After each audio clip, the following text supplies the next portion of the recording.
We are recording now. This will be recorded. You all receive a link to the recording, and it'll also be put on our YouTube channel, as I said, where all of our webinars go. So again, thanks to Elizabeth Eastman for helping out, and Evan Silbert for his help throughout this series. So I'd like to just mention that there'll be time for question and answers either at the end of the session, and the session will last no more than an hour, but you'll see a Q&A box at the bottom of your screen. If you click that, you can type in a question. Instead of using the chat room, use the question and answer box. That would be very helpful. And Rabbi Safren will try to answer the questions as he goes along, or save them towards the end, whatever works best for him.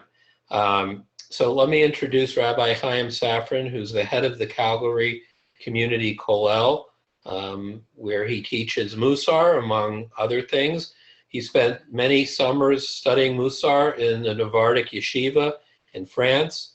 He's taught, many of you know him because he's taught at many of our Kollot and our retreats, and he's led groups, classes on behalf of the Mussar Institute. He's originally from Buffalo, but he moved to Canada to warm up, I guess. And people that know him know he has a great sense of humor and a real funny guy, a very deep teacher. And so without further ado, I turn it over to Reb Chaim for our next webinar. Okay, thank you. Actually, this is the first webinar I've ever given, and I'm used to giving classes they're pretty interactive, and I can see the people's faces. And as Jeff said, a lot of times I make jokes, and so I can see if they're laughing at my jokes or not, right? So this is a webinar, so I'm talking to the wall more or less. So I don't know if anyone's listening or laughing or any kind of thing like that. So well, here we go. But this week we're doing chapter 5 in Pirkei Avot, and I'll just, if you have it in front of you, I'm reading now I'm taking it from the Art Scroll Siddur, and if you have that, good. If otherwise, it's number 20, chapter 5, number 20. And I'll read the Hebrew first, and then I'll just read the translation. It says, "Kol machlokas l'shem shamayim." Any dispute that is for the sake of heaven, sofa hiskaim, will have a constructive outcome. That's how they translate it. In the end, it will last. If it's not for the sake of heaven, ein sofa hiskaim, it will not last in the end. Which is a disagreement, which is for the sake of heaven. Zu machlokas Hillel v'Shamai. That is the disagreement between Hillel and Shammai. V'she'enu l'shem shamayim, a dispute which is not for the sake of heaven. This is Zu machlokas Korach v'chol Adav. So this is the disagreement between Korach and all of his company against Moshe Rabbeinu, against Moses. So let's just get the details here. We know Hillel. Hillel is probably very famous. Most people heard of him. He was renowned for a lot of sayings, like one of the most famous ones about Hillel was that someone came to him and said, "Teach me the whole Torah on one foot." And Hillel responded, and he says, if something is detestable to you, don't do it to others. That's a famous statement from Hillel. This is as opposed to Shammai. We know that Shammai, that same person came to Shammai beforehand, and Shammai said to him, no, I'm not teaching the Torah on one foot. It doesn't work like that. So everyone has this idea, that Hillel is a very open, accepting type of person, and Shammai is very stern. And first I want to that's not exactly accurate.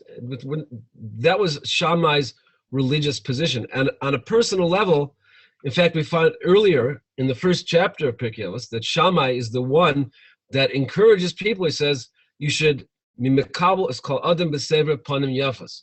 You should welcome every person with a thoughtful, pleasant countenance. So presumably, if that was a teaching that he taught, presumably that was something that he displayed in his own personal life. So if we met Shammai, we might see a very, very sweet-natured, kind-hearted, friendly, embracing type of personality.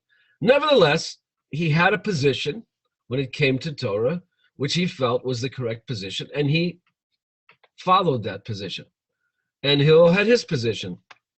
On a deeper level, they say that Hillel was more gravitated towards the midah of chesed, that attribute of Hashem, the kindness attribute, that was his primary attribute, and Shammai's attribute was something more in the line of din, gvura, of inner strength. And so therefore his dealings with Torah was manifest by that. But in any case, they were both people who were thoroughly dedicated to doing what was right. Everything they did, every fiber of their being was for altruistic reasons. They approached things different ways, and that's okay, because we all have different neshamas. We come from a different piece, so to speak, whatever that means, a different piece of God.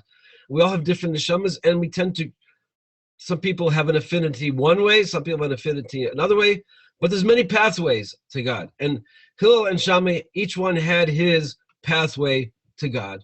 And so when they disagreed, they were coming from where they were coming the way they saw, but each one was coming with a very sincere, honest, respectful position.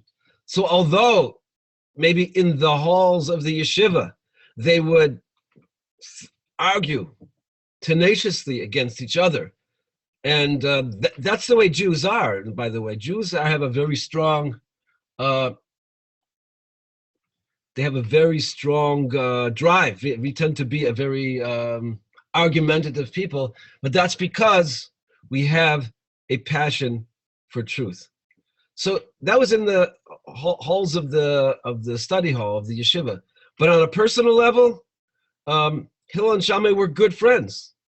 It says that the families intermingled. They even married with each other. Men from one married women from the other. And that was a tight. So then when Pirkei Avot is saying that's a disagreement that is dedicated for the sake of heaven, it means each one is doing what he feels right. It's not motivated by any personal agenda, because I want to be right. I want the whole world to see things the way I see things. Why? Because I see things that way. That wasn't what it was about.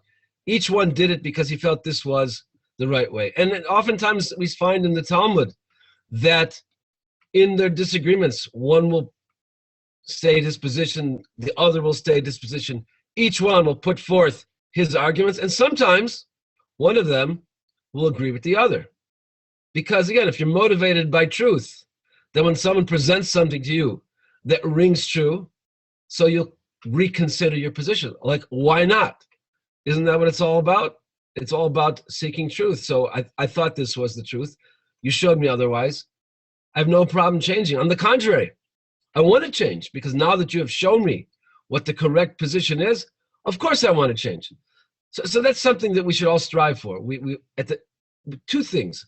We want to be passionate about what we believe to be true. That's important. At the same time, we want to be respectful of what others think, and we want to listen to them with an open ear. And if at the end of the day we think they're wrong, that's okay. We can still respect them on a personal level. And if at the end of the day we think there's something true about what they're saying, then we should say, maybe I'll make a change in my life. I want to be, anytime we enter into a dialogue, we hear something that rings true, we have to be prepared to make a change. That's an important thing.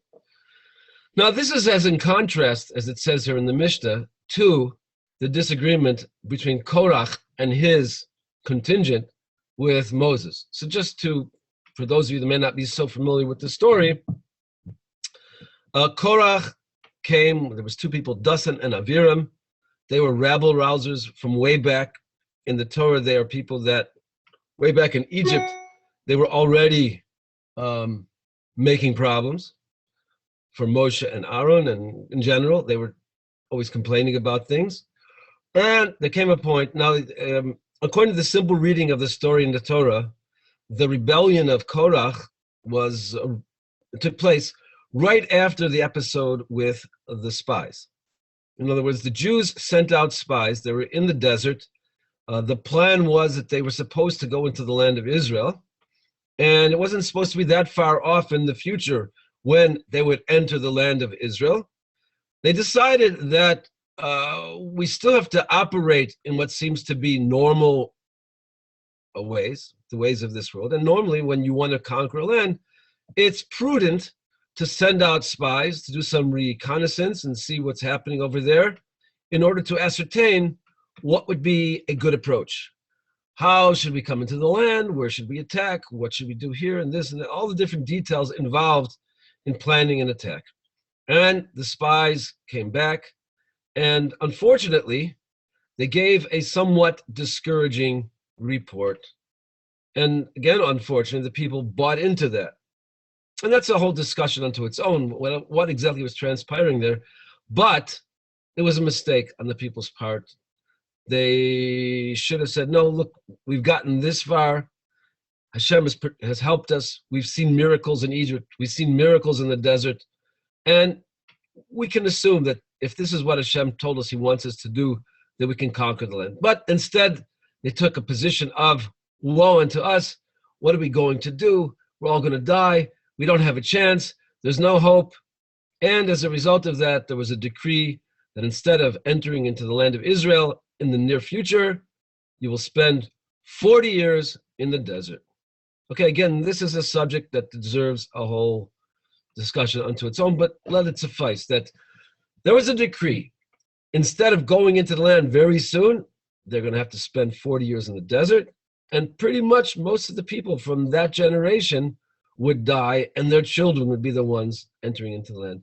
So there was a great, great dismay amongst the people, a tremendous disappointment. So now the time was ripe. Korach, Dasan, and Aviram, they saw their opportunity. The people were disgruntled. They were ready to accept some sort of objections against the leadership of Moshe and Aaron. Along comes Korach, and by the way, Korach was a very respected figure. The Talmud tells us that Korach was one of the people who carried the ark, which was a very, very prestigious position.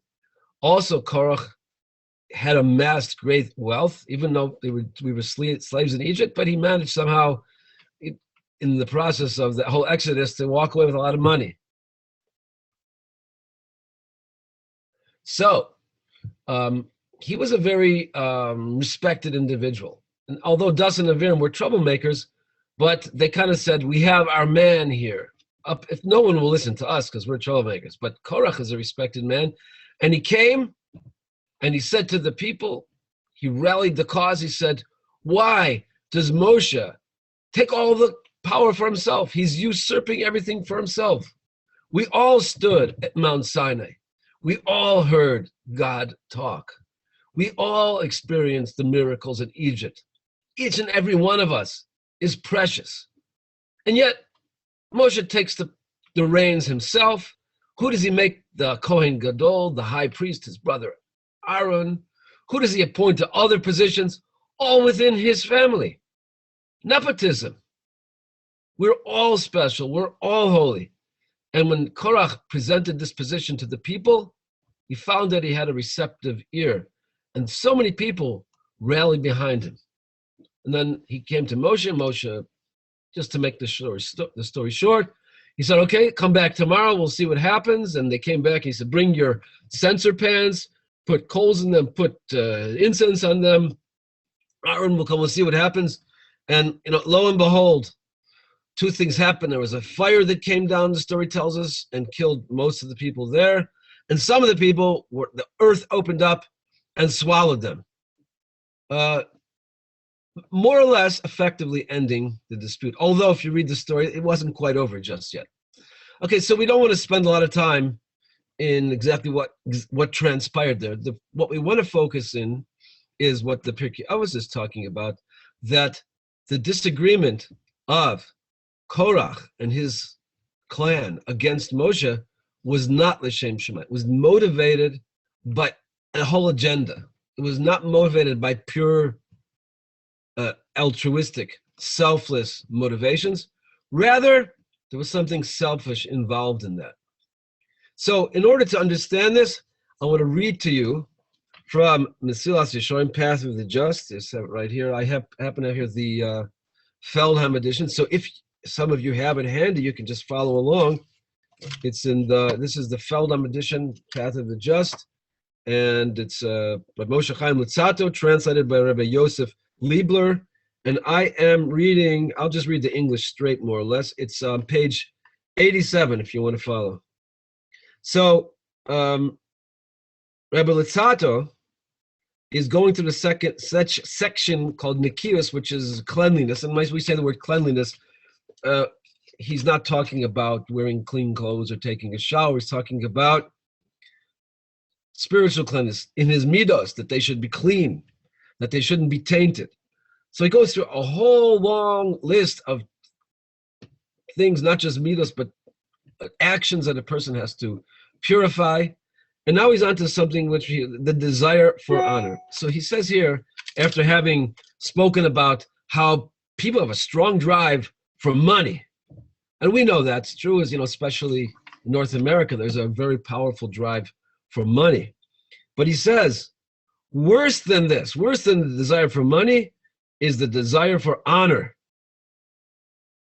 A person would be able to overcome his desire for money and other enjoyments were it not for the pressure exerted upon him by the desire for honor. For he cannot endure seeing himself inferior to his peers. Over this matter, many have faltered and perished. So before we continue on, let's just think about what he said here. Basically, if you've read the whole chapter, you'll see the context that he's putting it in here. He's basically saying that the strongest drive that a person has is the drive for honor.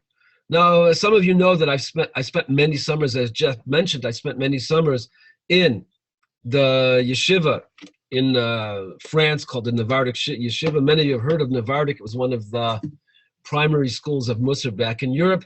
So after the war, one of the disciples from that yeshiva started anew in France. And he put together a whole network in France, not a big network, a small network, of institutions that were, we'll call them Navardic. They had the spirit of Navardic, and they were very strong in their Mussar. So I had the privilege of going there 10 summers. And each time I'd go for about a week and a half to 2 weeks. And this was something that was very, very primary. You heard it again and again and again, this idea, kavod. Now it's interesting, kavod, which means either translated as honor, or you can translate it as ego. And it's very interesting because the one who founded the yeshiva in France was from Poland, so he had his Polish Yiddish accents. He used to say kuvit. That was the way they said it. It was kind of entertaining. He had all these like Sephardim from Morocco and from Israel, and they'd be talking Hebrew, and then in the middle of it, they'd interject this word kuvit with the Polish accent. But that way, you heard it again and again and again and again and again. Everything is everything. Almost everything that you see, it's the strongest drive we have is this drive for kuvit, for kavod, for recognition, for honor. We want people to think that we are something, and it manifests itself all over the place. So he gives us an example. He says for example, Yeravam ben Nevat. Now it's interesting, the very next Mishnah the very next Mishnah talks about someone who he's described as who influences the masses to sin. Someone who influences the masses to sin will not be given the means to repent.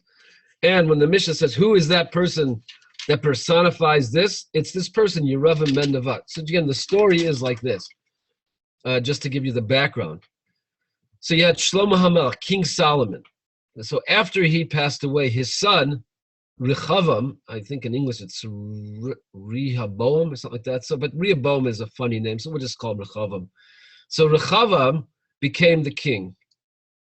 And the people rallied by this Yeravam, very similar names, Rechavam and Yeravam, but Yeravam, that's in English as Jeroboam. So he kind of led a group of people, and they came to the king, Rechavam, and they said, your father, Shlomo, well, he did a lot of building. He built a temple, and he built palaces, and he was bringing people all the time, and he was bringing offerings. And we know it was all good stuff, but it put a very, very, very strong financial burden on the whole nation. And so there were a lot of taxes. So maybe, now that you're the new king, maybe you could relax things. And the story goes that Rechavam went to ask his advisors. So first he went to the elder advisors. And the elder advisors, who were wise, and they said to Rechavam, you should listen to the people. They're asking you for a break. You know what? Now is a good time. It'll be a good gesture, a goodwill gesture on your part. It's the correct way to start your administration as king of the Jewish people. Show them that you're there for the people, that you listen to what they say, and you're sympathetic to their plight. Give them a break. Lower the taxes. That's what they advised them. Okay. But Rechavam didn't stop there. Instead, he went and spoke to his friends, the young guys. And you know, the young guys who don't have life experience, who maybe are a little bit macho, and who don't quite get it that being pugnacious and pushing forward is not always the way to go. But they said to Rechavam, no, you have to show them who's boss. Don't take baloney from them. They come to you. You're the king. Don't let them tell you how to run your kingdom. They want you to lower taxes? No way. You're the boss. We tell you what you should do is you should raise taxes. Say, you think I'm going to lower taxes? Well, you haven't seen anything yet. Instead of lowering taxes, I'm going to raise taxes because you guys have to know who the real king is here. So unfortunately, Rechavam made the tragic error of listening to his younger advisors. And he went back to the people and he told the people, sorry guys, but you know, I'm the boss. I'm the new king. And what I say goes. And I tell you that no lowering of taxes. No, just the opposite. It's going to be, if my father taxed you this much, I'm going to tax you this much. Well, that unfortunately was the wrong thing to say. So the people didn't buckle under. Instead, the people said, okay, have a nice day. We're going to start our own kingdom. And they took Yeravam, who, by the way, was a pretty righteous guy because he didn't just rise to his position, but there was actually a prophet by the name of Achia Hashiloni who anointed him to be the king. And you know, you've heard about the northern kingdom and the southern kingdom, the kingdom of Israel, the kingdom of Judah. This is where it began. So Yeravam becomes the king of the northern kingdom. Okay, so now they have two separate political entities, the northern kingdom and the southern kingdom. Rechavam made the wrong political move by being tough on the people. He lost 10 tribes. Now they have their own independent political entity. Okay, but at the same time, they're Jews, and they still keep the Torah. And one of the things that Jews do, or did back then when we had the temple, is 3 times a year, the Jews came on the pilgrimage to the temple. So all the Jews from all around the land, even though now they were part of 2 different political entities, but they all came together in the temple. And the story goes like this, that the law is that only the king, only the descendant of King David is allowed to sit in the courtyard of the temple. So of course everybody gets there, and who's the descendant of King David? Well, the son of Shlomo, Rechavam. He gets to sit in the courtyard of the temple. The king of the northern kingdom, who's not really a king, he's just like a political appointee over the northern kingdom. He's not a descendant from King David, so he can't sit. He has to stand. So everybody, the whole nation is in the courtyard of the temple, everybody's standing except for one person, Rechavam. So Yeravam says, well, this doesn't look too good. This doesn't look too good at all, because people are going to see that Rechavam is sitting and I'm standing. And they're going to start thinking, oh, whoa, this guy, Rechavam, well, he's the real king. Yeravam, like he's, you know, like a sort of like a cheap imposter. And then maybe really we should go back. Maybe we should go back and be part of the kingdom, the whole unified kingdom of the Jewish people. And Yeravam said, this is not good. Things can't go on like this. So he went back after the holidays and he decided that from now on, we are no longer going to the temple in Jerusalem. He put up guards along the boundaries and he erected 2 structures in the northern kingdom. And he told the people, from now on, no more going to the temple in Jerusalem. From now on, we're going to go to our own temples and we're going to do, of course, still keep the Torah, but we'll just do the stuff that they do there. We'll do it here. And he also threw in, just as an extra bonus, he made up a new Yom Tov, a new holiday. On the 15th of the month of Cheshvan, he made up a whole new, brand new holiday. So now it was no longer just 2 political entities, but it was actually a separate religious entity, although they both kept the Torah, but there were certain differences there, and they were no longer unified in coming together to the temple in Jerusalem. Okay, that's the background. So now let's go back to Mussar, showing the path of the just. Again, he's talking about the drive for kavod, which again, kavod you could translate as honor or ego, honor, something like that, but the recognition of self. And this is what he says. He says, for example, again, he's explaining the previous line. He says, over this matter, meaning kavod, many have faltered and perished. I know sometimes in the Muslim Institute, kavod is used in a positive sense, giving respect to the other person.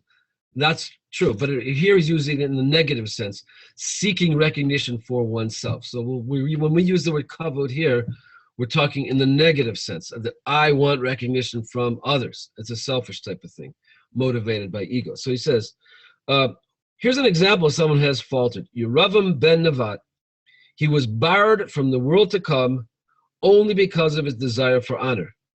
This is what the sages of blessed memory said in Sanhedrin 102a.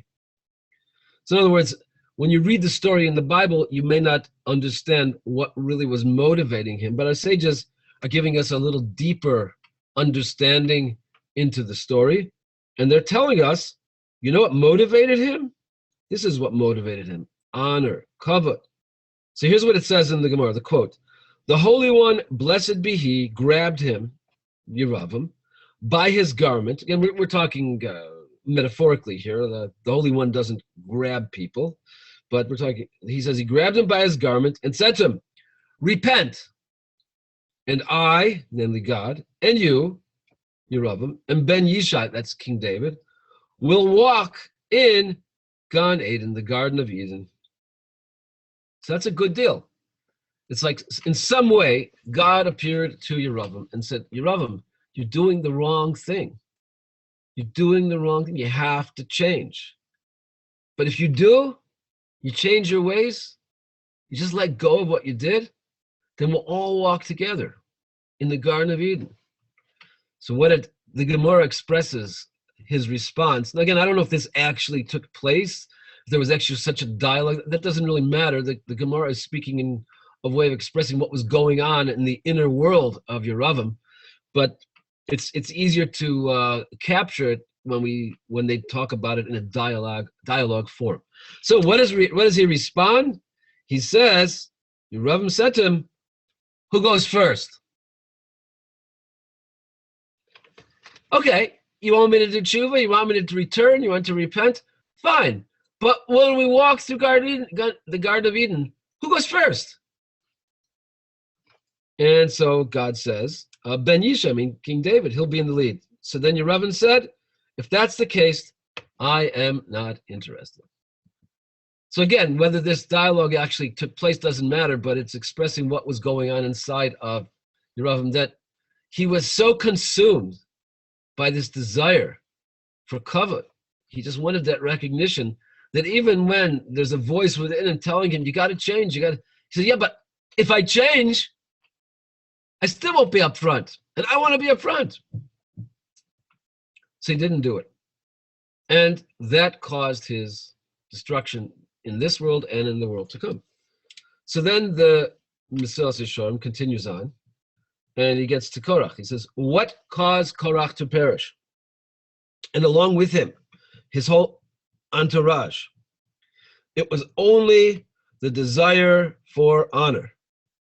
It is stated explicitly, and now you wish to have the priesthood as well. That's a line that Moshe said to Korach. What do you want? You're already a big shot in our community. You want priesthood as well? The sages, yeah. So here too, the Mesillas Yesharim is telling us that from the story itself, you may not see clearly what was really going on beneath the surface.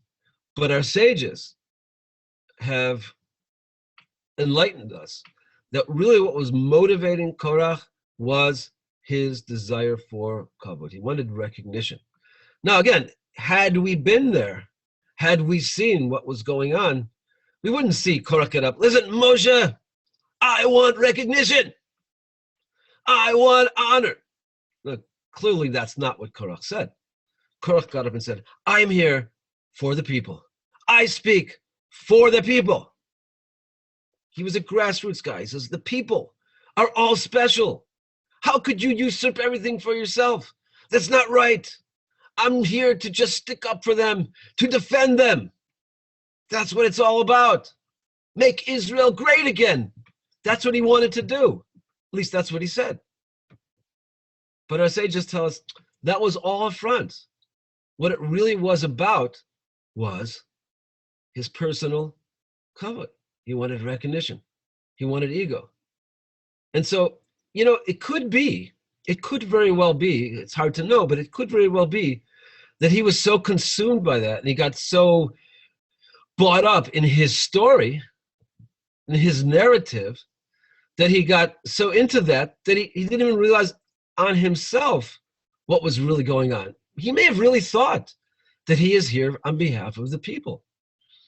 And Rashi over there tells us that he saw a vision that in the future there would come out from him one of the greatest prophets, Shmuel Hanavi, the prophet Samuel. He had such a vision, and whatever that was, he had such a vision, so he figured, I must be right, because look, down the road, one of my descendants is going to be a prophet, so I must be right. So it could very well be that he convinced himself so much so that he couldn't even see the falsehood. He couldn't see through it. So, let me just read you some more. He brings a number of other examples, which I will skip. But I'm just going to skip to some more things he says about this. He says, in summation, the desire for honor is what grips a person's heart more than all the worldly wants and desires. I'll read that one again, because that's a powerful line. The desire for honor is what grips a person's heart more than all the worldly wants and desires. It'd be interesting. If you got a group of people together and you tossed out the question, tell me, what do you think is the strongest drive that a person has? I mean, they might say the drive for survival. Okay, we're not talking about that. But in terms of, midos, which is the strongest drive? Which midah is the strongest drive that a person has? So, people might say, oh, money. People might say that. People might say sex. A lot of things. I once did this, and I got a lot of responses. And most people didn't say this. They didn't say what the Mesillas Yesharim says, but he says it straightforward. The desire for honor is what grips a person's heart more than all the worldly wants and desires. Now listen how he follows through on this. He says, if not for this, a person would be content to eat whatever is at hand, to wear whatever would cover his nakedness, and to dwell in a house that would protect him from the elements. It's interesting. I mean, like he says three things. We would eat whatever we'd eat, we'd wear whatever we'd wear, and we'd live wherever we were. It means he's basically telling us that a very strong drive, like the houses that we live in, the way we want our houses to look the way they look, and the way is because what people think. We're very concerned what people think about us. So therefore we have to have our house a certain way. We're very concerned about what people think about us, therefore we have to dress a certain way. But he takes it even further. He says, even the stuff we eat, I mean, that's a little harder to understand, but we have a certain self-image that We want other people to see us a certain way, and it affects even so far as the things that we eat. So it says, thus, if we wouldn't have this drive, making a living would be an easy matter, and a person wouldn't need to exert himself at all in order to prosper. However, because he can't endure seeing himself humiliated and lowered before his peers, he enters this fray with no end in sight to all his labor. He's pretty strong. I have to admit, he's very strong. And he's very, very sobering words, he says, that if we would really pick ourselves apart and we'd realize how much what we do is motivated by what other people think about us, it could be very scary. But at the same time, it could be also very liberating. It's emancipating. When I realized that, I remember this is one of the expressions they used to have back when I was in those days in Navardic in France. So the language of instruction over there was Hebrew. So this topic, they would say, well, the idea of what are people going to say? We're always worried about what people will say. So that the way they would say it in Hebrew, Ma yomru habriot, Ma yomru habriot. What will people say? And the response, they said, Ma yomru. They would say the abbreviated form. You worried about Ma yomru? The response was yomru. So let him say. Let him say. It's not easy. It's not easy to internalize this, to really go through and not be worried about what other people think. And again, it's not all black and white, because there's certain things that we should be concerned about what other people think. I mean, we can't act in an obnoxious way and say, I don't really care. I'm walking into the store, I'm going to cut the line, and I don't care what people say. No, you can't do that, because that's the wrong thing to do. And there's a lot of things where it's actually very good to be concerned about what people think, because otherwise we do the wrong thing. We might not talk nice. We might not show respect for other people. Like you said, we might cut in the line. We might drive with road rage, all kinds of things that because we're worried about what people will think, we keep ourselves in check, right? So there's not just a general rule that the heck with the whole world, I'll do whatever I feel like. That surely is not the Torah approach. But if I thought it through and I am doing the right thing, and there's nothing wrong with what I do, and it doesn't matter if I wear this color shirt or that color shirt, and I decide I want to wear this color shirt, well, but I'm going to wear this another color shirt because people don't like it? No. So if you've ever heard these classical stories about the Navardic yeshiva, how they used to go into a pharmacy and they would ask for a hammer or something like that. And of course, those days, unlike nowadays, but those days you couldn't get a hammer in a pharmacy. And people would make fun of them. What are you, crazy? Now, I'm not saying you should do this. And, you have to put it in the context of that world. And again, I don't think people should do this, but what they were trying to achieve with that is to make themselves somewhat unconcerned with what people thought about them. If people think I'm this, people think I'm that, it doesn't matter. It matters what I have to do the right thing. Again, I said, you have to put this in context, and also you have to know there's a time and not everything is, you can't just do whatever you want and be not concerned about people, especially if you represent something. Then you have to be concerned about what you represent. You can't just do what you want, because people will say, well, hey, that person is a rabbi, that person is a doctor, that person is the president of the synagogue, that person is this, person that, and it may be a bad reflection. So all these things have to be taken into consideration. But he is telling one thing that should not be in the equation is my own personal honor, ego, agenda. That really should not be part of the equation. Let's read a little bit more. I'll skip a little bit here also. He says, I'll just read in conclusion, I note that the desire for honor is one of the greatest obstacles that faces man, and he cannot be a faithful servant to his master as long as he worries about his own honor. For inevitably, such a person would end up diminishing the honor of heaven for the sake of his own foolishness. And definitely, it doesn't take much to understand that if a person is into his own honor, that he'll have difficulty in his relationships with others. So now, I think when taking this all into consideration here, that now we have a much better understanding when what it says here in the Mishnah. What is this disagreement that is for the sake of heaven? That was Hillel and Shammai. What's one that's not for the sake of heaven? That's the disagreement between Korach and, because it wasn't motivated by true motivations. Although he had a position, although he had arguments, but that's not what it was about. What it was really about was his self. He wanted the recognition. His ego was in there. If you take this idea and you observe, a lot of times when there's disagreements, and it could be your own disagreement with someone or other disagreements, very, very often, once you understand this, if you start picking it apart, you could see there's a lot of ego mixed in. Sometimes there's in Jewish communities, sometimes within synagogues. There's all kinds of disagreements. It could be outside the Jewish community as well, wherever it is. But I'm just saying this because this is something closer to my home, at least.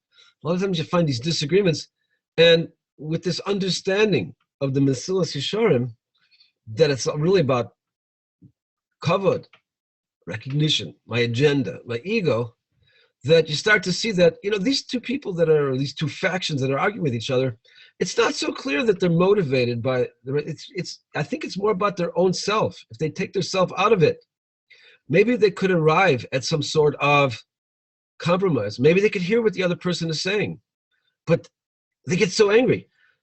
I would go as far as saying, if you see people getting angry, there's probably this element there. Probably this is a very primary element. When you see people getting angry, it's because something happened that rubbed their ego the wrong way. How dare you do this that goes against me, kind of thing.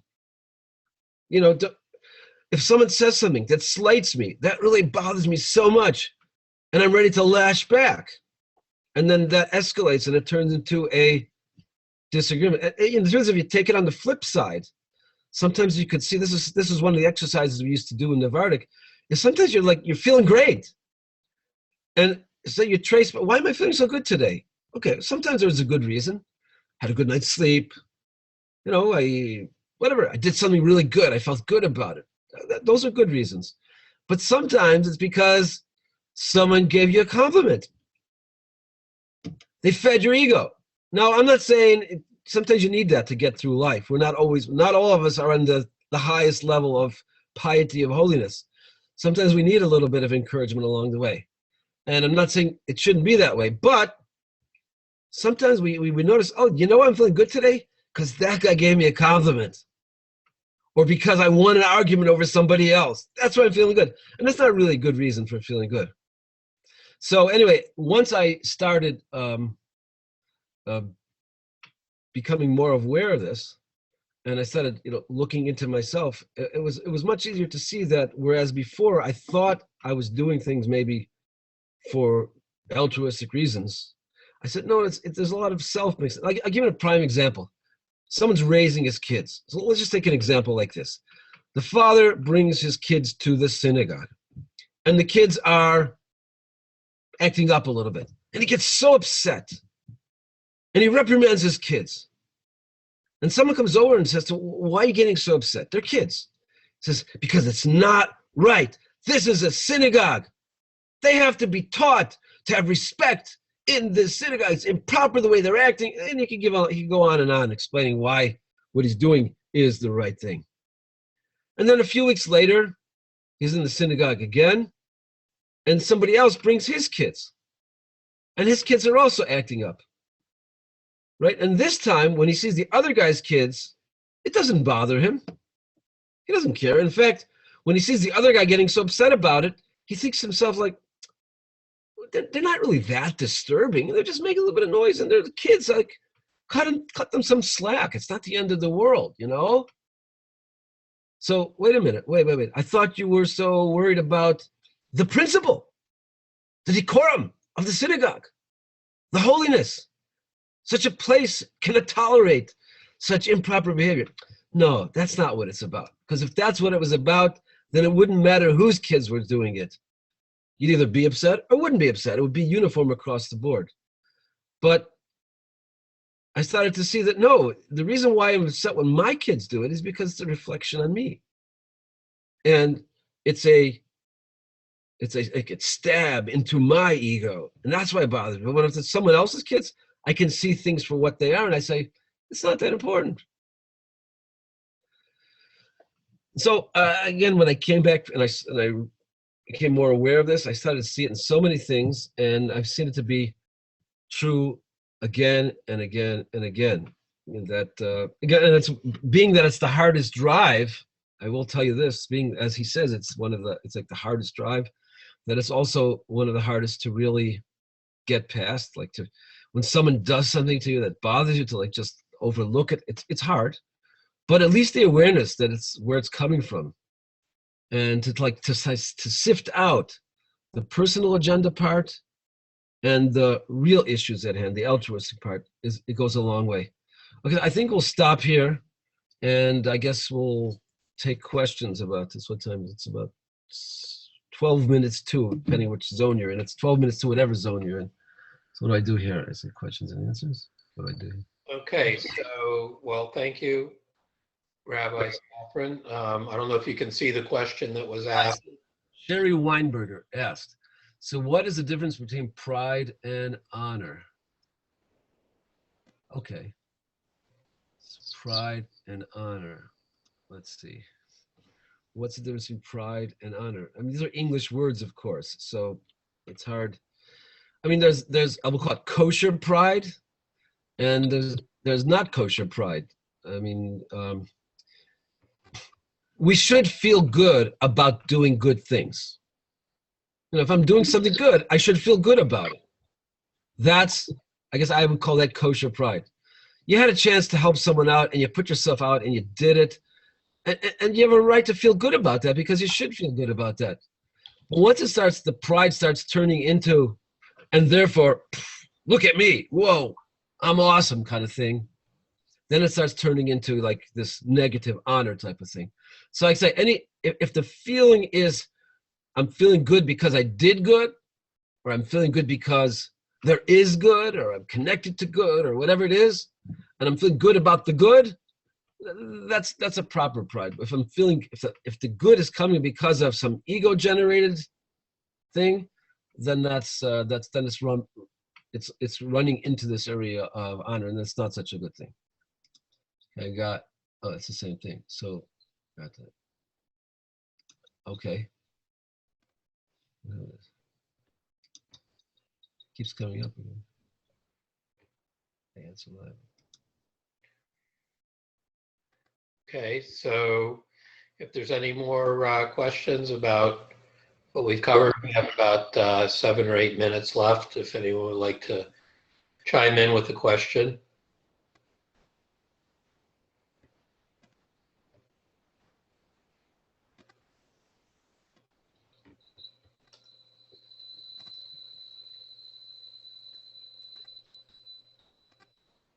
There's another one from Greg Marcus.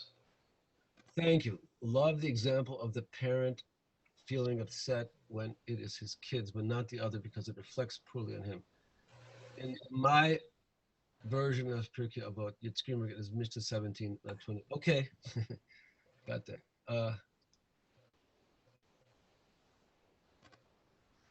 Yeah, okay, I guess that's a good, yeah, it depends on, you're right. I mean, you have number 17, that's good, it's worth, probably in a lot of different texts, they break it differently, so I don't know what that's about, but I just. So he's asking if there's any insight on the numbering, where the numbering is different. Is there any insight on the numbering? I don't think so. I don't think so. I think it's the editor.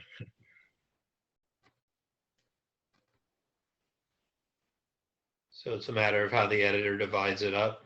I don't think it's anything different than that. Okay. I don't think so. Oh, here I got Sherry Weinberger asked, follow up on pride. What if someone gives tzedakah anonymously and is feeling good and prideful and starts to have an attitude towards others from I am so good? Is that a defect of honor? Yeah, definitely. Definitely. You know, yeah.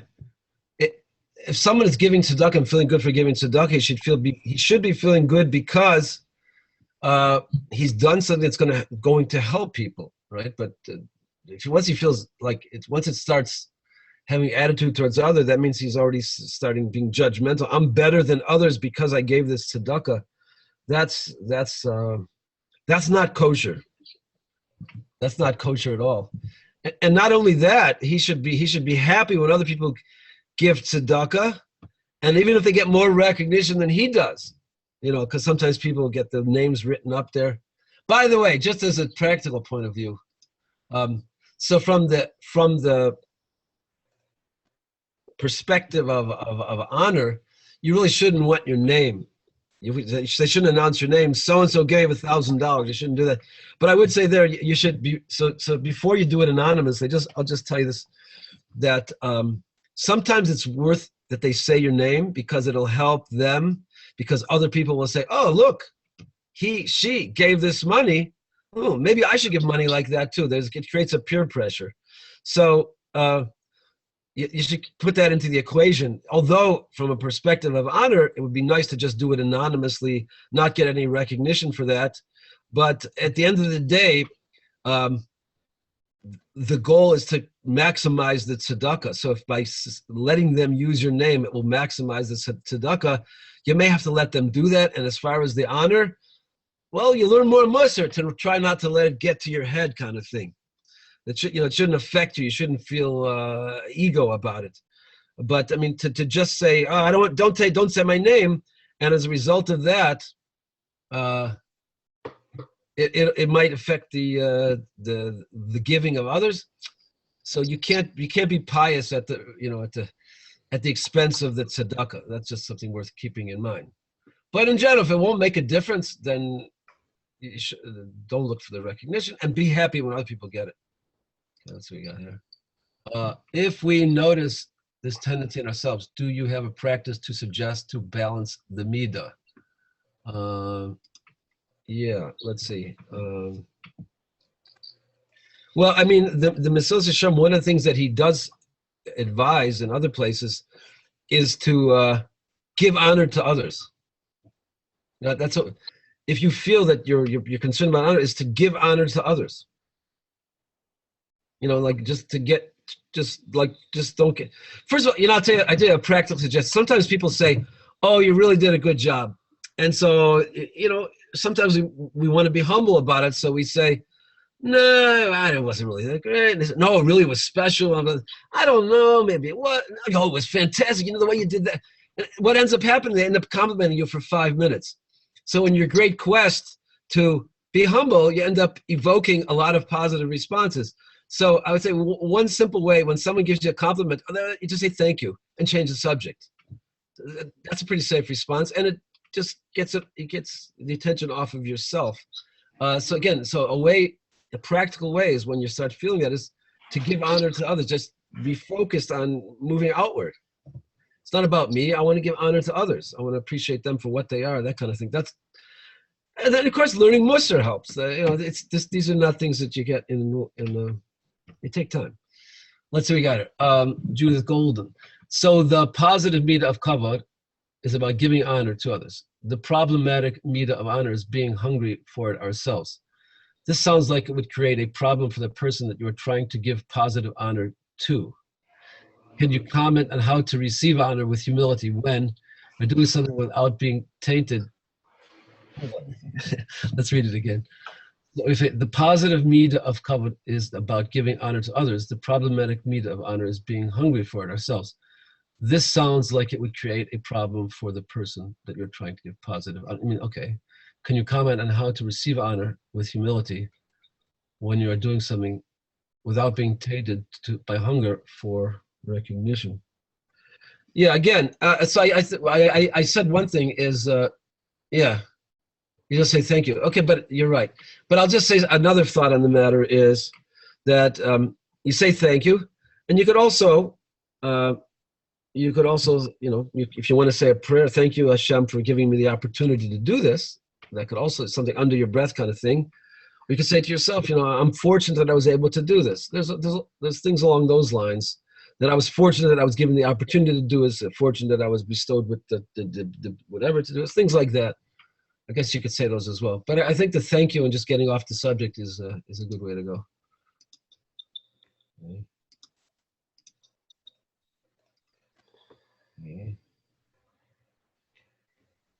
So we have just about 2 minutes left. So if anybody has any final questions, and I'll mention what I mentioned at the beginning, which is that our practice retreat is coming up May 21st to 24 in St. Louis. There's still room. If anyone would still like to sign up, you can still do that. Also, we have one more webinar, and our final webinar will be with Lisa Bach on Sunday, June 4th, and we'll be back to our 12 p.m. Eastern time, 12 p.m. Eastern, 9 a.m. Pacific time for that webinar. So seeing no more questions popping up, Reb Chaim, you want to say just a few final words, and then we will wrap up the session. Oh. If there's anything you want to say. What is this here? There's a chat here. What does it say? How do I do that? Says, it seems obvious that the extreme example of obsession with honor, ego, winning, etc., is our president. Well, not your president, maybe your president. I live in Canada. Don't. Okay, we won't get into that. So, okay. I mean, I would say, I think that, without getting about him specifically, I think there's a lot of people that, in the public eye that fit that. So, just whatever. So. Yeah, for having a rabbi from Canada. Cynthia from Ottawa, Canada. Okay. we have a few from Canada. Okay. We have a few, and of course Alan's from Canada. So we have every year at our Kalau we have a few Canadians. So the more the better. So please come down from Ottawa. Okay. Hello to Ottawa. Okay. Well, I just want to thank Reb Chaim for this evening's teaching. It was really wonderful, and thank you. Your presence is always is a pleasure for those who've studied in person with you at the Kalar retreat. Oh, and I should say that Reb Chaim will be at the practice retreat in May, so one of our featured teachers. So if you want to hear more from him, or he might tell a joke or two there when he's in St. Louis, or sing a song. You please come and get some more. So we love having you. Thank you very much for the presentation this evening, and we'll be seeing you very soon. Thank you, everyone. I hope everyone has a pleasant good night, and tomorrow you'll be receiving a link to this recording. So thank you, everyone, very much. Have a great evening. Take care. Bye-bye. Bye-bye.